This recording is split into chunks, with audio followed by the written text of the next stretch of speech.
Hello friends, welcome to my channel. This video sponsored by BuyMote. BuyMoteனா என்னன்னா, BuyMoteங்கிறது ஒரு அமேசிங்கான ஆன்லைன் ஷாப்பிங் பிளாட்ஃபார்ம்.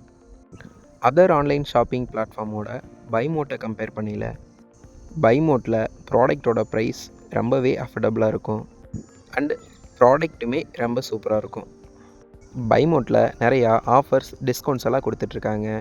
டிஸ்கிரிப்ஷனில் லிங்க் கொடுத்துருக்கேன், மறக்காமல் போய் விசிட் பண்ணி பாருங்கள். தேங்க்யூ.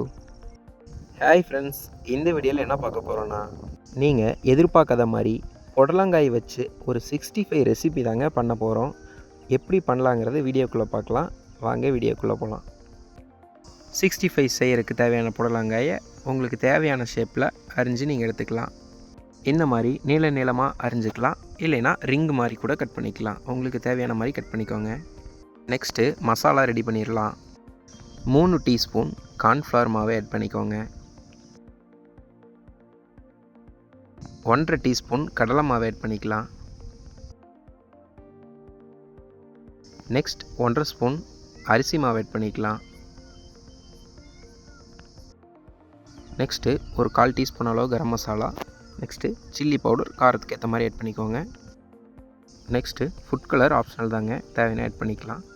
நெக்ஸ்ட்டு சால்ட் ஆட் பண்ணிக்கோங்க. ஒரு 1/4 டீஸ்பூன் அளவு இஞ்சி பூண்டு பேஸ்ட் ஆட் பண்ணிக்கோங்க. லைட்டாக சோடாப்பு ஆட் பண்ணிக்கலாம். இது எல்லாத்தையும் ஆட் பண்ணிவிட்டு நல்லா மிக்ஸ் பண்ணி விட்டுருங்க. தண்ணி ஊற்றாமல் மிக்ஸ் பண்ணிடுங்க. நெக்ஸ்ட்டு தண்ணி ஊற்றி நல்லா மிக்ஸ் பண்ணி விட்டுறலாம். அதே மாதிரி தண்ணி ஊற்றி மிக்ஸ் பண்ணும்போது நிறையா தண்ணி ஊற்றி மிக்ஸ் பண்ணக்கூடாது, கொஞ்சம் கொஞ்சமாக சேர்த்து மிக்ஸ் பண்ணி விட்டுறலாம். நீங்கள் ஒரே இதாக தண்ணி ஊற்றி மிக்ஸ் பண்ணிட்டீங்கன்னா ரொம்ப வாட்டரியாக ஆயிரும். ஸோ அதில் புடலங்காயில் ஒட்டாது மசாலா. ஸோ அளவளவாக தண்ணி ஊற்றி மிக்ஸ் பண்ணி விட்டுருக்கலாம். நல்லா மிக்ஸ் பண்ணி விட்டுருங்க. இந்த பதத்தில் இருந்தால் போதும்.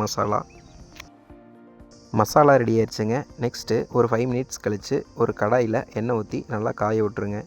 காய விட்டதுக்கப்புறம் நம்ம நறுக்கி வச்ச புடலங்காயை ஒவ்வொன்றா மசாலாவில் டிப் பண்ணி எண்ணெயில் நல்லா பொரிச்சு எடுத்துடலாம்.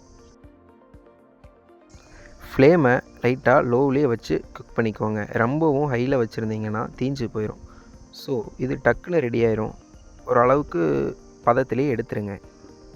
உள்ள புடலங்காய் வெந்திருக்குமோ வேகாதோன்னு டவுட்லாம் வேண்டாங்க, கண்டிப்பாக ரொம்ப சாஃப்டாகவே வெந்திருக்கும். நீங்கள் எத்தனையோ 65 ட்ரை பண்ணியிருக்கலாம். மறக்காமல் இந்த புடலங்காய் 65 ட்ரை பண்ணி பார்த்துட்டு எப்படி இருந்துச்சுன்னு கமெண்ட்டில் சொல்லுங்கள். வீட்டில் எல்லாத்துக்கும் செஞ்சு கொடுங்க. மீண்டும் மற்றொரு வீடியோவில் சந்திக்கும் வரை நன்றி, வணக்கம். மறக்காமல் இந்த வீடியோவுக்கு கமெண்ட் பண்ணுங்கள், லைக் பண்ணுங்கள், ஷேர் பண்ணுங்கள் மற்றும் சப்ஸ்கிரைப் பண்ணுங்கள்.